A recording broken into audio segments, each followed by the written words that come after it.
Hi guys, Kim and Hi, Ginger here. hi. Oh God, we're just talking about all kinds of stuff. Talking about the weird energy of what we're experiencing right now in our worlds and how that's colliding between the two of us.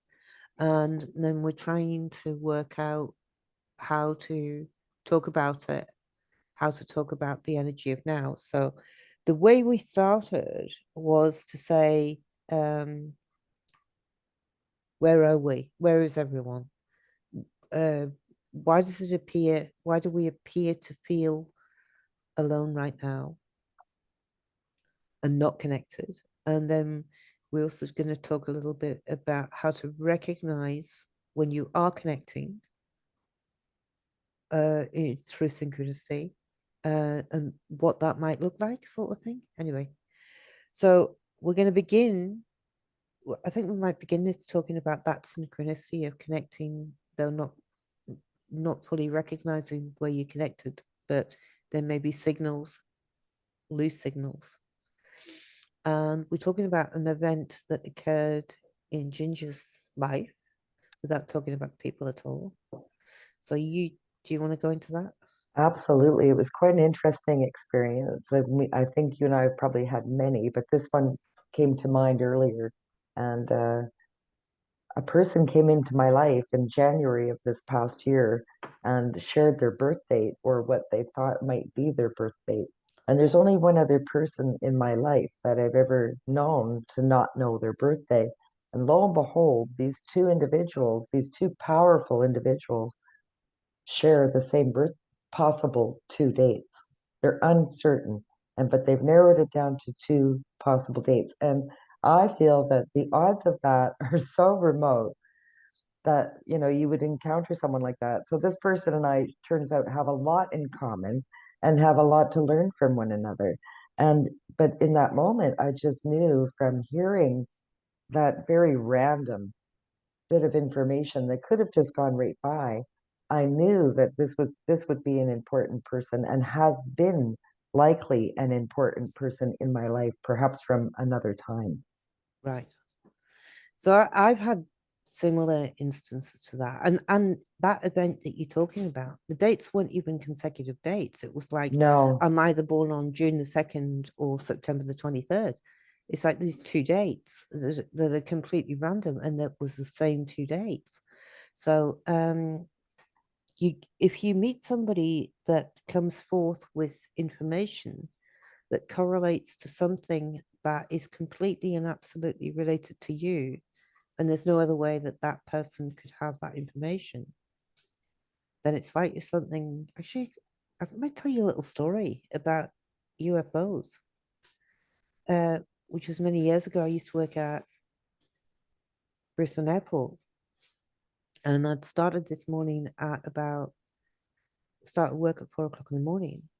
And at the time, I smoked, and I'd gone outside for a cigarette before I started my shift. And there was this old guy um, who was starting his shift too, but I was only in my 20s, and he was probably in his 60s. Um, anyway, very down to earth, very ochre guy, like kind of very, really kind of like gruff and quite outspoken and man of minimal words. He didn't often speak unless he needed to say something important. the strong, So, silent type. yes. And he comes over and he goes to me, I've just seen a UFO. I went, Oh, really? Really? So, yeah. He said, I was on my way to work. It was about an hour ago, about 3 o'clock in the morning. I was on my way to work, and this area that he lived in is canal estates, where just like the picture behind you, there's canals oh, running through this thing, right? So he'd come over this bridge, and he said, as I approached the bridge, I saw a UFO in the sky. And then he described the scenario where he'd seen this UFO and what this UFO was doing. And then he said it shot vertically up in the air and disappeared. Oh, well, that's interesting. Anyway, stored that away. That night, I got invited to a friend's birthday party. Um, and I didn't know the other people at this party. And I'm sat at this dinner table. It's on the Gold Coast. sat at this dinner table, and this girl says to me, sitting opposite me, I saw a UFO last night. I went, really? Where do you live? And she said, oh, I live at, I can't remember the name of the suburb, but it was one of the suburbs on the Gold Coast that has a canal state. And she named this canal state. And she said the noise woke her up, and she looked through the bathroom window. And she lives on this canal, and she looked through this bathroom window, and she described the exact thing that Eric had described to me earlier. And I thought, well, that's really weird. Like two people that had no way. I mean, there's no way that they could have known that they would both talk to me. So How it's like, peculiar. And you have to see it like it's just that's not a coincidence. It's too far out there for it to be a coincidence. And when it's like that, it's I think a message of some sort. It's important for us to really take note.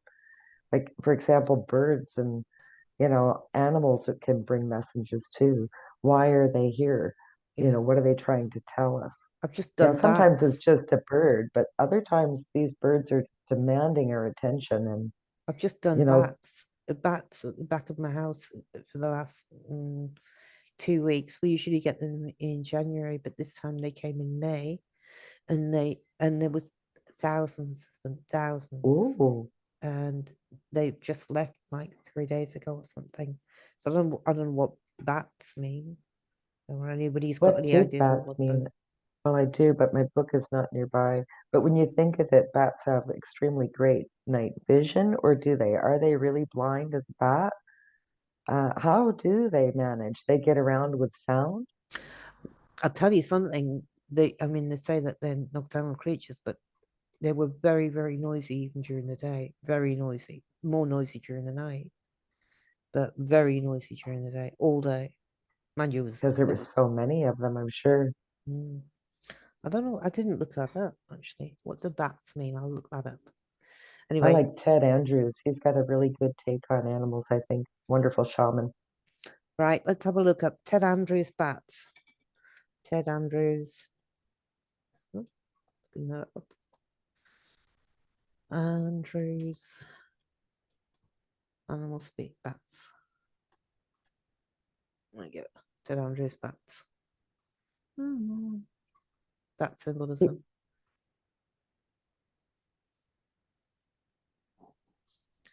Bat represent both life and death, endings and beginnings. I'll share the screen actually for this rather than Well, it does feel like there's a new beginning energy in the air. sharing. Okay. So when the bat flies in as a spirit animal, it's time to prepare for major life changes. Bat as a totem animal belongs to those who have acute powers of perception. Invoke bat as your planner animal when you need courage to face the dark. That's interesting. Well, and I do think a lot of people are in very dark times, and it seems an appropriate time. Mm, But yes, that's where we're born from, the dark. So we have to go through this, unfortunately. It may feel uncomfortable, but I think, it's very important for us to have faith in the process and not give too much concern to the dark. There's always light to be found. right. I agree. So what we were talking, I'll just stop sharing for a minute. So what we were talking about was you and I were both talking about the lack of ability to connect with people in general, the lack of ability to feel connection with people in general, but also that there is a awareness with that. And you were asking the question, and I sort of made notes about this, where you were saying, have we got to a point where we don't actually need other people anymore? Have we got to a point where we've we've got to seek the answers from inside more than from outside, and that we actually don't need that? We're closed to that input, and I that means think that across the board. I think that you're absolutely right, but I think it's kind of by design. The fact that we've been inhibited, our movements have been greatly inhibited over the last few years. it sort of conditioned us to stay in a reclusive state. And with that reclusive state, I feel a state of inertia. And in that state of inertia, there's very little potential.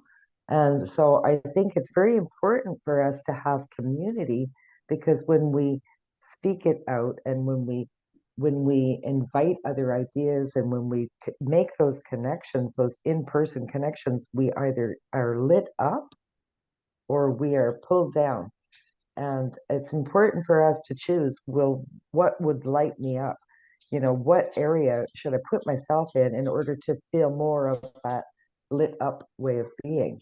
How can I manage my time here and create more of a sense of community in some way? How can I be a friend to someone if I long to have a friend, for example, or if I want to belong to a group? Maybe I'm the one that's asked to create the group. Maybe I'm the one to take the lead, you know. But I think so many people are feeling very reclusive and antisocial. I don't think it's a good place for us. I feel that we are um, power in numbers. Well, Yeah. I know most of my friends, of good friends in my life, I've actually met through doing readings for them, and then it's just continued on from that, you know. Um, but I think that one of the reasons why we've like got a starting point of a community um connection. We've got a starting point of something that we both have in common, you know. That I've got an interest in this area and you've also got an interest in this area. And that gives you a segue into a potential friendship. But almost most of my good friends I've met through that, or through somebody else referring me to that person. Yes, Uh, I agree. And I think that lately, I don't know, people are feeling very reluctant. yeah, And I think maybe once bitten, twice shy. There's an expectation that this isn't going to work out.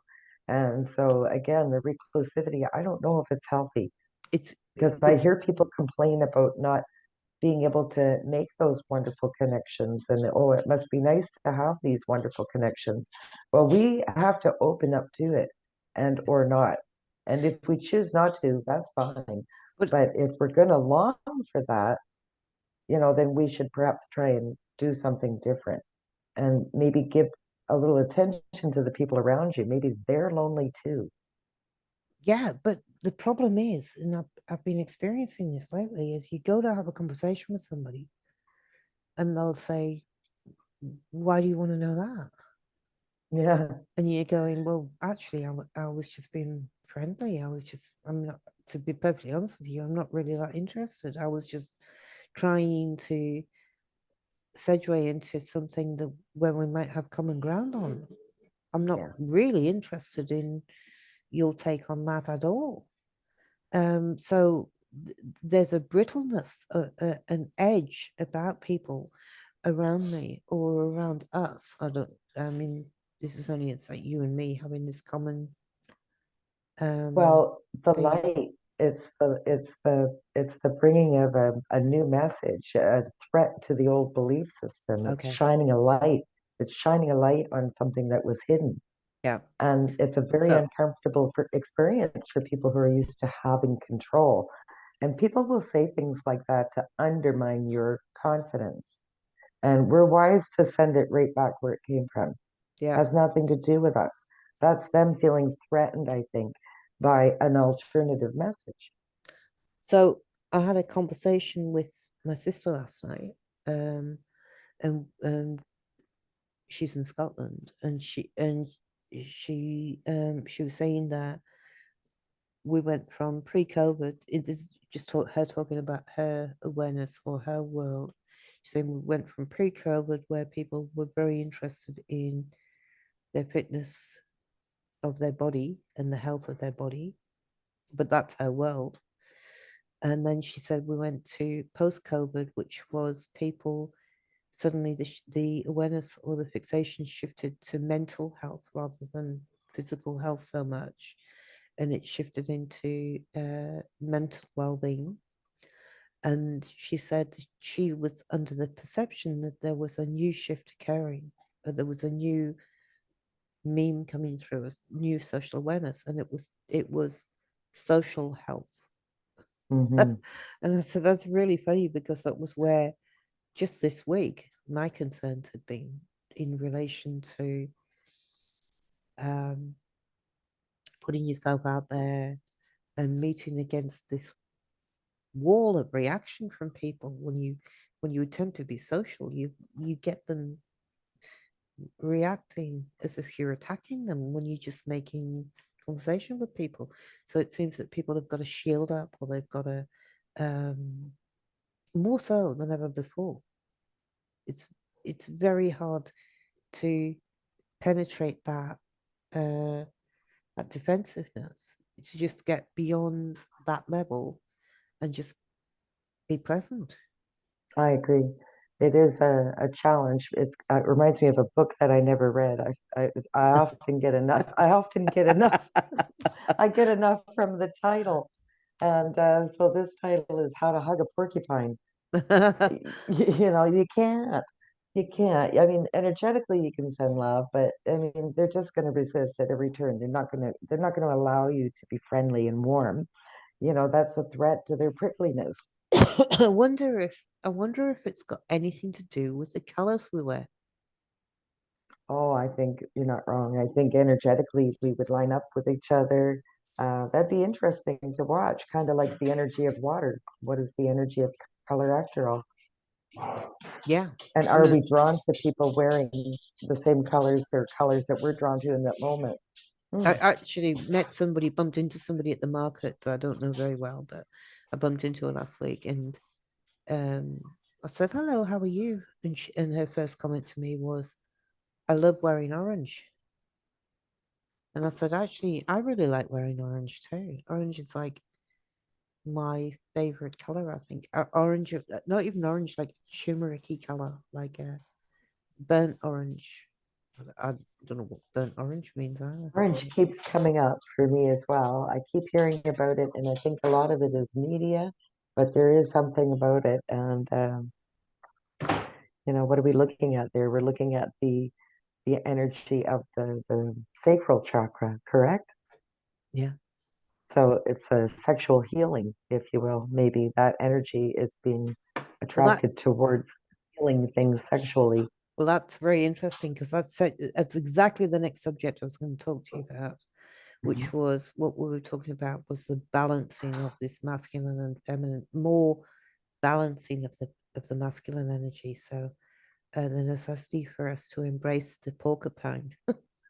Yeah, how to hug a porcupine. How to Well, how and to know that there's people like that out there, and they're going to be little dark clouds some days for those people, and other days their light won't shine very bright, but their feelings are, valid, and they're allowed to have the experience that they're having. But it won't necessarily make it easy to be around said people, So this is where others might be wise to set boundaries. yeah. So you're talking about, because you're talking about balancing the masculine. You've got a very, very masculine world. Your world is full of men. Lucky me. I think it's great, but I think it's a really peculiar time when men do appear to be under attack. I'm a mother of men and I'm a mother of young men. And, I don't get it. I think it's all media driven. I think that a lot of men have, done harmful things, but I likewise have always known women that can be really harmful and violent. And so I think that, who's to say who's worse? Because I think men won't report where women, they thankfully, I think, have a stronger voice now because so much attention has been given to it.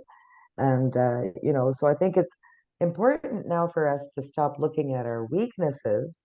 And because some of the men around us now, they're not the characters of our story. You know, it was a moment, it was an incident that may have happened in our awareness and, or not. Some of us have no awareness of that kind of domestic violence that I'm trying to sort of portray as, I think it was encouraged. Like, let's talk about Tina Turner for Tina, what's her name?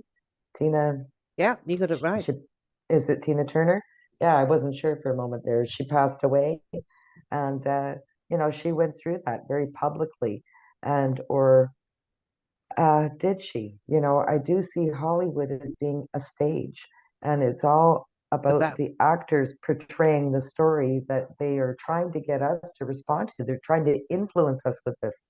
and shine a light on it. I mean, how apt is that in relation to Hollywood? This stardom, this light shining on the darker aspect in order for us to become aware of it so we can bring it into our own being. I mean, when I was Correct. first of all married, this is that'd be nearly 40 years ago now. But we lived in this house, and the house next door, there was a policeman living there, and he used to come home from his shift and he used to beat his wife. He used to beat his wife up. And the amount of times that we used to phone the police and say to the police, this woman, I mean, often, I'm saying maybe 3 times a week, the police never came, but he was a policeman anyway. The police Oh, never came.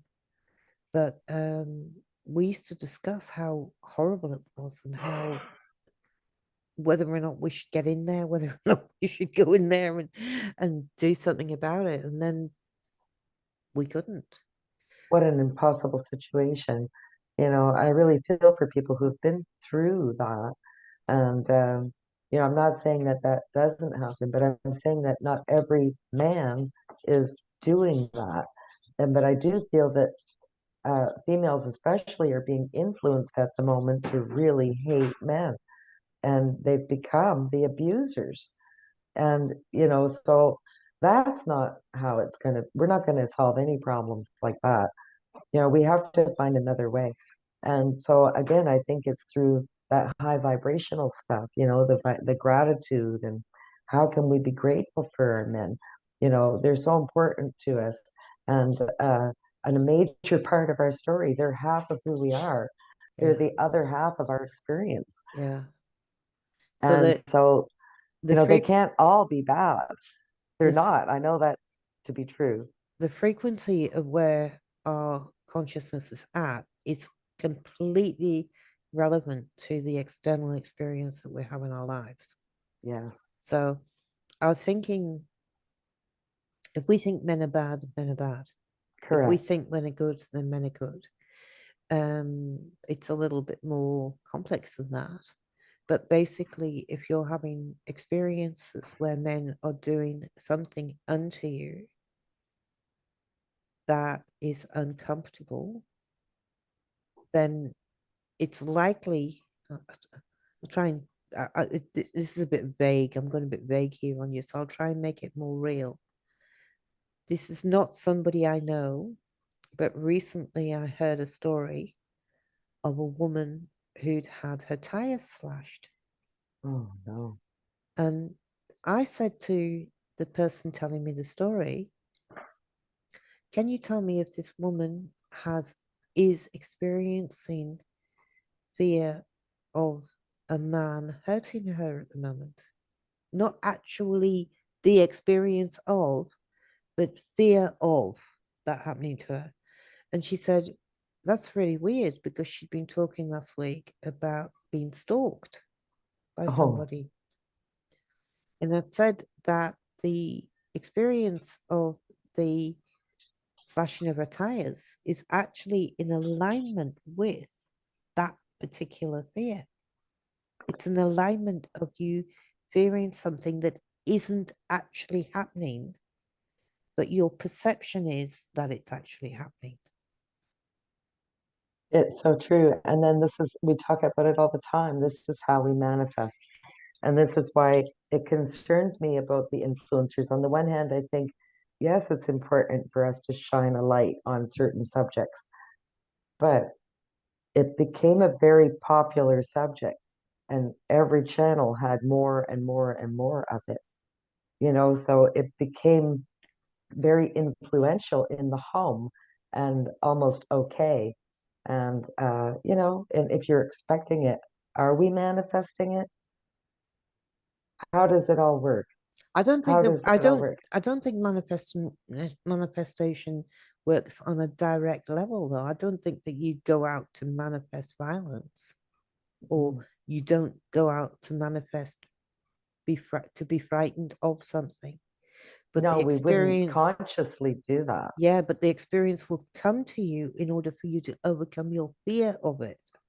So that's how you manifest it. You manifest it because you have this like scary thoughts, and then the universe brings it to you and says, well, how scary is this? There, sort of, and then it's up to you whether or not you react to that scary thought or that scary instance, or you want to make drama out of it, you want to make it grow, you want to give energy to it, you want to add to the fear of it, but nothing's actually happened. Well, I'm not saying across the board that nothing ever happens, because sometimes things do, but No, but I think it's a terrible state of being to live in when everything turns out to be okay. And yeah, 99.9% of the time we make it. We get to do it again and yeah, again and again and again. and it And we gets get to worse and worse choose and how we're worse. going to, oh, it can if we don't make change. And especially spirit would never want us to stay in that kind of a situation. We're going against our own personal will in those situations. And it's very important for us to listen See, again to the higher voices, so that guide us towards things that are healthier for us.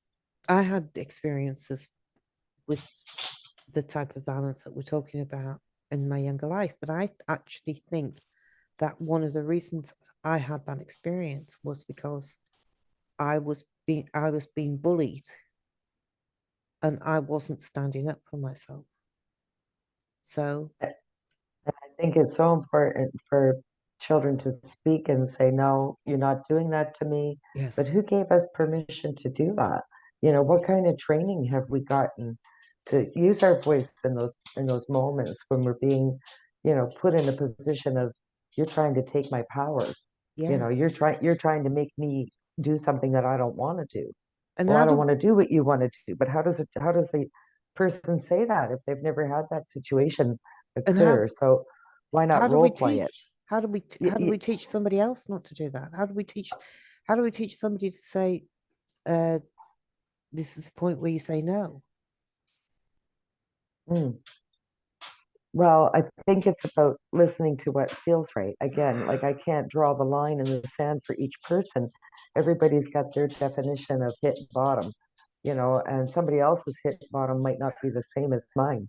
And so we've all got a different form of hitting bottom, if you will. And so, does that make sense, Kim? Yeah. Are you with me? Yeah. Yeah. It's like stretching a piece of string. It's Yeah. like, how long is it? How long is the experience? Like, how many times do you have to have that fearful experience before you're actually going to stand up and face it? I think I Yes. talked last week about a friend of mine having a dream about two rams heading towards her, and then her turning in a dream, turning the rams towards each other. So they locked horns and they fought each other. And that, Instead of coming at her. instead of coming to her. And I think life's a bit like that. Like Yes. there's a way through as long as you're brave. Like I watched the movie Avatar, and right at the beginning of that, he's got this situation where he's been headed at by something, and she's saying, just stand your ground, just stand your ground. I mean, there's no way in hell him standing there going, whoa, it's going to stop this great big beast from trampling him. Or will it? But it's a great sort of like depiction of somebody being bold against the odds, or standing firmly. I mean, you'd be amazed at what the power of even your own voice saying no in an authoritative manner can do. I agree. Stop it, you know, that kind of that I'm not doing it very forcefully, so you probably wouldn't, but But I think it's classic example of how, maybe a little empowerment training, so that you do have the ability to stand your ground and say, well, no, that's not going to work for me. So many of us give our power away because we want somebody else's approval. How about we just do our best? And if it's not good enough, well, oh well. but then you've got this point of empowerment training, right? So you become empowered, and there's a lot of people that don't have the ethics to actually handle the power correctly. So they become empowered and they become forceful, but then they haven't integrated those ethical standards to make it so they suddenly use the power against other people, which is actually what we're talking about. Yes. So it's those people that you've got to kind of like stand up against. So hold on, before we, there is something else that I want to talk about. There's a couple of things I want to talk about. Before we move on, Kim, can I just say the beginning of that was about the divine masculine and the divine feminine. And I think that we gave a couple of classic examples of how opposing those forces can be and the challenges that we're in at this moment. You know, how do we bring comfort in between those two very competing forces? Because I feel that that's what we're being asked to look at moving forward. But I think part of the bringing of the comfort is to expel the fear. Yes, I agree. And then with expelling that fear, the second component is expelling the um self-esteem issues with that as well. So Empowerment. the inadequacies, the feeling inadequate, bringing that to the forefront of our thinking, and actually deeply examining why we feel inadequate. What is it? What Where does that inadequacy Where lie? did we get that idea? And I go back Yeah, to, where do we get that idea? mainstream, the Yeah, mainstream. Where do we get yeah. these ideas? We get them from magazines and movies and television shows and even books, the characters in the books. We can conjure up, our own idea of who we are. And body dysmorphia comes to mind. It's a real thing. People look and they don't see what others see, you It's gonna know. I was gonna ask you a question actually. I was listening to a podcast the other day, and they were talking about the um younger generation and how few of them actually read books these days, Oh, ah, and that how their span of capacity for concentration won't it doesn't filter through to reading books because then it's not happening quick enough. It's not happening quick enough for the world around them. no, That the ability to sit down and actually read a whole book takes time and patience and focus and concentration, and that the stimulation of the current world that we're living in, which sort of comes into time a bit, is like I'll watch a video and that'll tell me all about it. And rather than me reading this book on elephants, I'll watch a 3-minute video to tell me everything I need to know about elephants, and then I don't need to read the book, the brief yeah. synopsis. I read the title, How to Hug a Porcupine. Yeah. Yeah, What you more do you need? yeah. Sometimes very little. I mean, you just need very little information. Just Yeah. get the picture. I actually really good example of that as well is Don Miguel Ruiz's work, The Four Agreements. I That agree. that that book came into my life. It was a really significant book, but only the title and the four agreements on the back. The description of the book was enough because then you could look deeper into that description, and that was my how to hug a porcupine book, was the four agreements, was just those four Oh, agreements. really thought provoking, like just a few Very. lines, just very few lines, and so many thoughts that were brought to our awareness. And of course, it's kind of like oracle deck, so it's bringing a very meaningful and often timely message. And for me, it always hit. Oh, I thought that was amazing, those four agreements. I'll give you a link to them below just in case you've not come across them. But There's other books that are published by that family, not just Don Miguel Ruiz, but his children, and it's really fascinating subjects. I know, really good stuff. I really like that Toltec stuff, and I agree. it segues into the I mean that whole Mexican thing. That's Mayan, is the Mayan and the Aztec and the Toltec. I just think that these guys are amazing. They brought Uh, amazing stuff through to our awareness. I wonder how on earth we ever achieved a calmer and easier time, because that is what they bring forward. They remind us how to be in the moment. And what are the agreements that we make, with ourselves? What beliefs do we carry? Why do we believe that? Have we questioned it? Why not? Can it be proven true? Can it be proven untrue? Where does it come from? Especially the big beliefs that we carry with us, Yeah. that really keep us from reaching the goals that we may have set for ourselves. That that to me is the foundation of the pop-up world. The Yeah. pop-up world we live in is completely made up of the beliefs that we've embraced and the things that we've taken into our life that we believe in. And that the pop-up world can be changed or morphed into something else by by tweaking those slight beliefs, those slight things that don't really benefit us. And Well, and we like Hollywood and we like all of the movies and the fun that we've had with that. And, so many of us have invested a lot of time in that, but really it alters our beliefs. And they call it programming. It's a channel that it's radio programming, it's television programming. So I think it's very important for us to take that into consideration. What are they programming? They're programming us with what message? What is the message that they're trying to program into us on that channel? I know If we're channeling, then we're receiving messages from where? What is their channel connected to anyhow?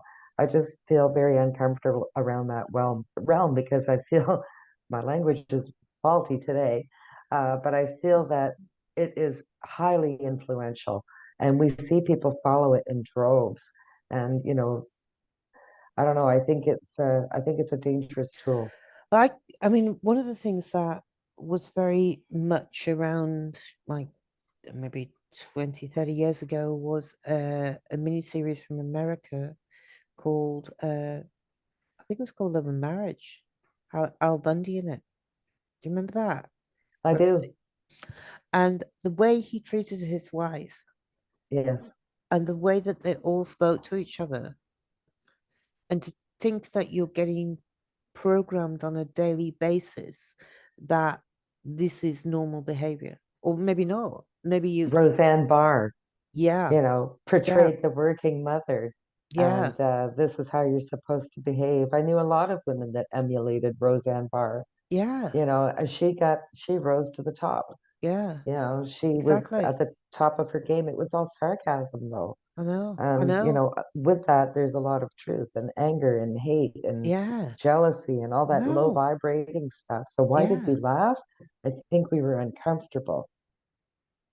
But I couldn't even, I don't know about you, but I got to the stage where if there was canned laughter on any type of show, the second I turned it on, the second that I heard canned laughter, I'd have to turn it off because what they were telling me was, this is funny, this is funny, this is funny, this is funny. And I just couldn't, because a lot of it to me wasn't funny. Not funny. Yeah, Not no, it's like, funny. again, it's the programming. Yeah, What channel are you tuned to? yeah. So it's up to us to choose the right channel. I mean, they've talked about frequencies, 432 hertz, all that. What is the frequency of what you're listening to? It has an impact on us Even energetically. even the word hurts, 432 Yeah, hertz.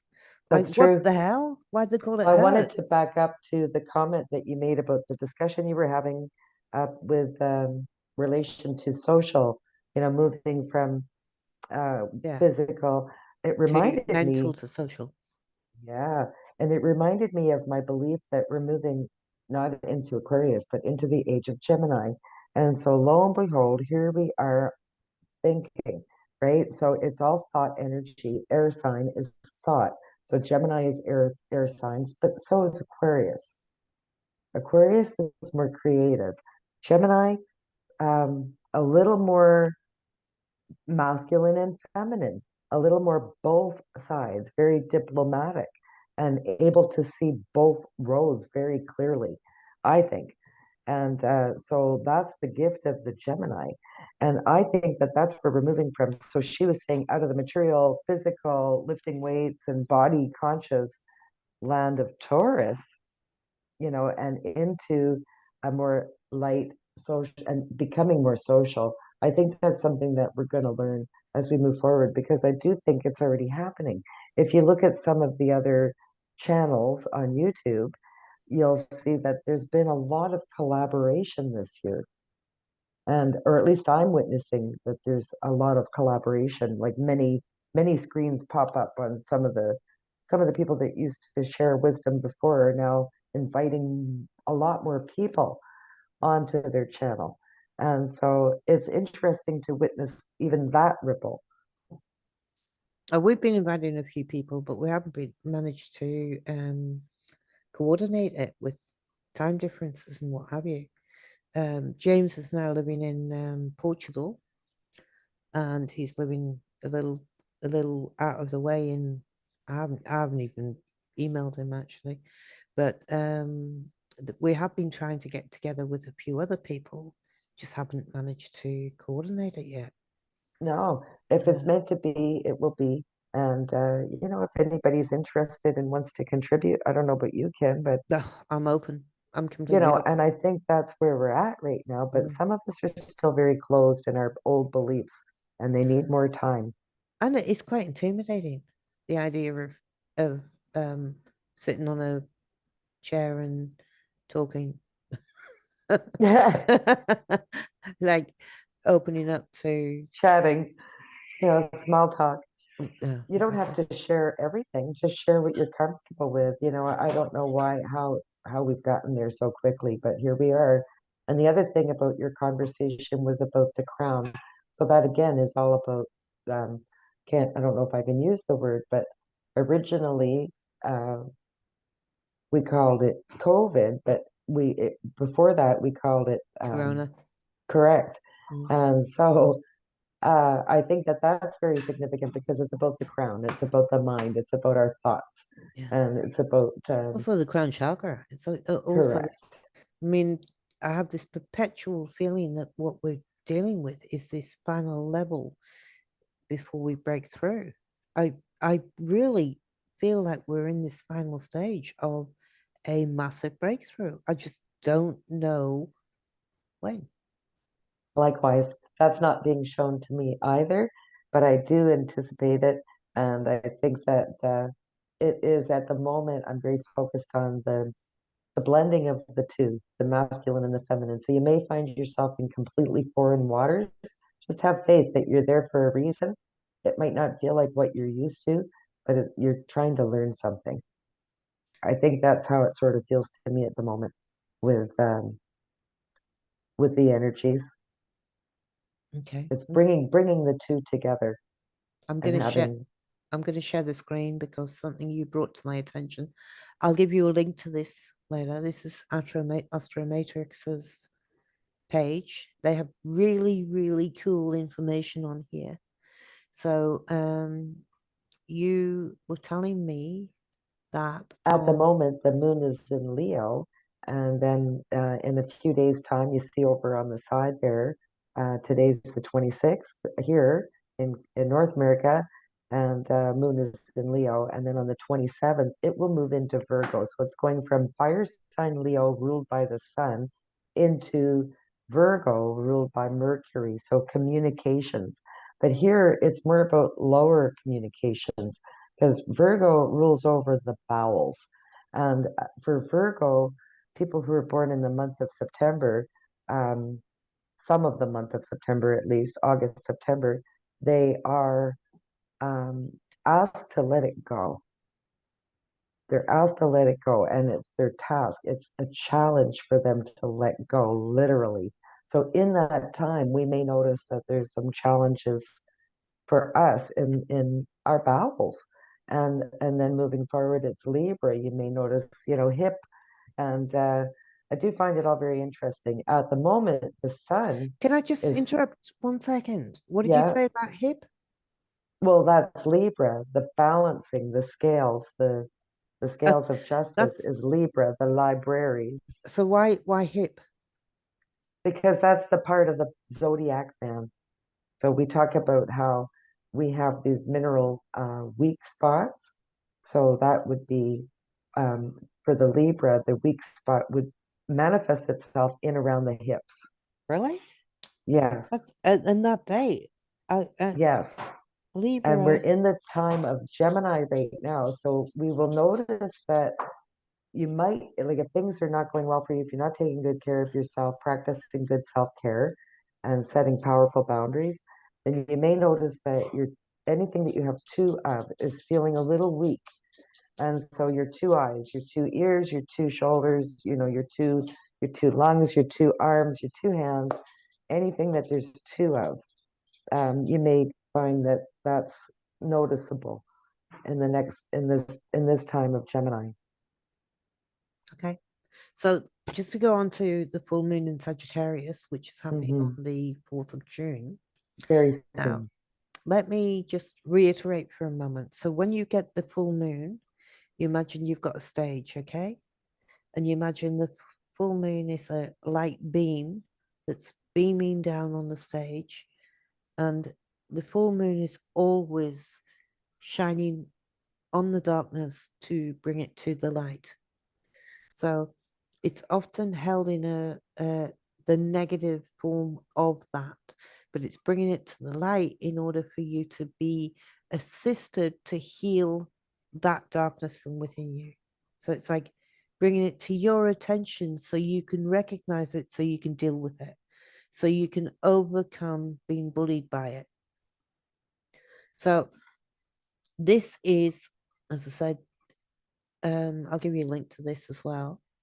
So it says the opportunities are releasing outworn beliefs and stepping into your own authority, which is a bit of what we've been talking about. And then the challenges are deciding between fact and fiction and finding clarity. So, do you want me to read this out? If you like him, I just think it's a really powerful opportunity. Jupiter is all about expansion. That's the ruler of Sagittarius, and it's moon energy. So as you were saying, with it, being full, it's a time of letting go. It's Mm, a time of shining the light on everything that you no longer want to, have, yeah, and aim your arrow. So the Sagittarian is the archer yeah. and the centaur. And so, what is it that we're sending? What is it that we want to aim for? It's a good time to give our attention to that. So again, releasing old beliefs and stepping into our own authority. Who are we and what do we want? What are we aiming for? And yeah, if you want, you can read this. So the full But moon in Sagittarius on the 3rd of June forms not one but two astrological patterns known as the T square. The first of these oppositions formed between the sun and the moon, typical of the full moon with a square on to Saturn, and the second is an opposition between Mars and Pluto with a square to Jupiter. Sagittarius is known as a sign of positivity, growth, and adventure, of philosophy and spiritual freedom, of travel and knowledge. With these two powerful patterns forming over the sky and the full moon, there's a sense that these Sagittarian themes may become somewhat of a cosmic battle. So what would that mean? A cosmic battle between philosophy and spiritual freedom. hmm, Mm. they're saying that those patterns, there's a sense that the Sagittarian, well, I think the centaur, the archer, the bow and arrow itself just sort of indicates hunter, warrior, fire sign. It's that kind of an energy. So it'll be challenging. It'll be Oh, challenged. yes, Will be confronted. And correct. that so many people shy away from confrontation. I mean I'm even sort of I'm not, but I am. I welcome it in a lot of ways in a lot of areas, but there are areas where I'm weak at that as well. So what we should be doing is we should be welcoming the confrontation rather than shying away from the confrontation. It's quite a bold step to do that. Shield yourself energetically. I think that that's easy enough for some of us and impossible for others. But I think it's important for us to, hold space for the best possible outcome and not really brace for impact. It's what if it all turns out? Maybe we're just being tested. We're Mhm. asked to live without fear. Then how do we actually do that? What does it feel like? What does it And sound like? what I get from what I'm also getting psychically with this is it's so important to speak your truth. Oh, yes. It's so important to have your voice and say, no, I actually don't want to do that, or I'm actually not going along with that, or I don't want to go there, or I do want to go there. Anyway, so we may find ourselves fighting our own freedom, pushing against limits, navigating insecurity, or dealing with exhaustion. T squares have the power to reflect major change. There's that major change word that came in with the bats. But it Yes. takes effort to indicate to sorry, it takes effort and dedication to the journey. After all, Sagittarius is talking, it's about taking a journey, whether it's an inner or outer experience. Reflecting on our personal journey over the last several months is the key to clarity around what's currently unfolding. Remember, every pattern has a purpose. T squares can be very special as they allow the character building success. And when we put it to work, seen as Saturn as the apex, the middle point of the full moon, the T square, this is the energy we will likely be the most powerful. So seeing Saturn as the apex is okay. The discipline, the boundaries that we need to create, especially due to the fact that he's currently transversing the boundary less Pisces. There's that boundary word again. So setting Mm, boundaries, letting the porcupine be prickly, setting strong boundaries. Don't expect to get a hug. And if you do, it's going to hurt. yeah, There's certain characters that you have to handle differently. And I yeah. think it's important for us to power up and prepare to do that. If they're here too. We can just be all water and air, which is thoughts and feelings, or we could maybe call back some of our energy and claim our fire and earth and retrieve more of our material wealth, whatever that may be, and also our passion that drives us towards, that material wealth or whatever it is that we're seeking. I also feel that as long as we're staying within our own passions, as long as we're staying within the things that interest us, then we're attracting to us the people of a similar vibration that are also interested in what we're interested in. So there's like this with this social thing, moving away from discussing subjects that really don't interest you. Go out Oh, socially and yes. somebody starts talking about fishing, and it's like, mate, I'm just really not interested. There was a time when it was politically or socially correct for us to be able to discuss subjects that didn't interest us. That isn't who we are anymore. No, it's not. No, it's not. And it's hard for people to wear that old mask, Somebody at your door. especially after, yeah, the alarms have gone off. So I'm not going to read the rest of that to you. No, but it's interesting time and it does I feel some change in the air. It does seem to me like a time of great change and I guess we'll see what happens. I don't know. I would say be aware of what Oh, colors you're wearing. oh yes, that's a good thought. Be aware of what colors you're wearing, and also be aware of your own truth and try not to step into appeasing other people, Oh yes. which is again all these different levels of stuff that where we've bent ourselves in the past and we don't need to do that anymore. We've just got to kind of stand strongly in our own power. And I guess being okay with the individual that says, well, why do we want to talk about that anyway? Mm. Maybe there's something else. All right. I think that that's it. Is there anything else you wanted to add to today? I think I can't think of anything else, Kim.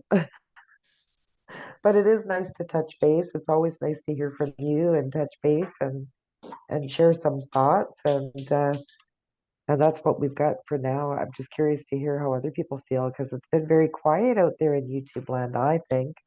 Mm. A lot of familiar faces have vanished Yeah. Include altogether. we haven't really been doing very much either. I mean, it's about 3 weeks since we did our last video or something. And again, another sign that it's time to move on. Mm, And so, what now? We talk about that a lot. What will mm. we do? And I don't feel it's a good time to be sat still. I think it's important for us to take aim, and especially with that Sagittarius full moon coming up. So, really, maybe plan your way forward. What will it look like? What is the best possible outcome?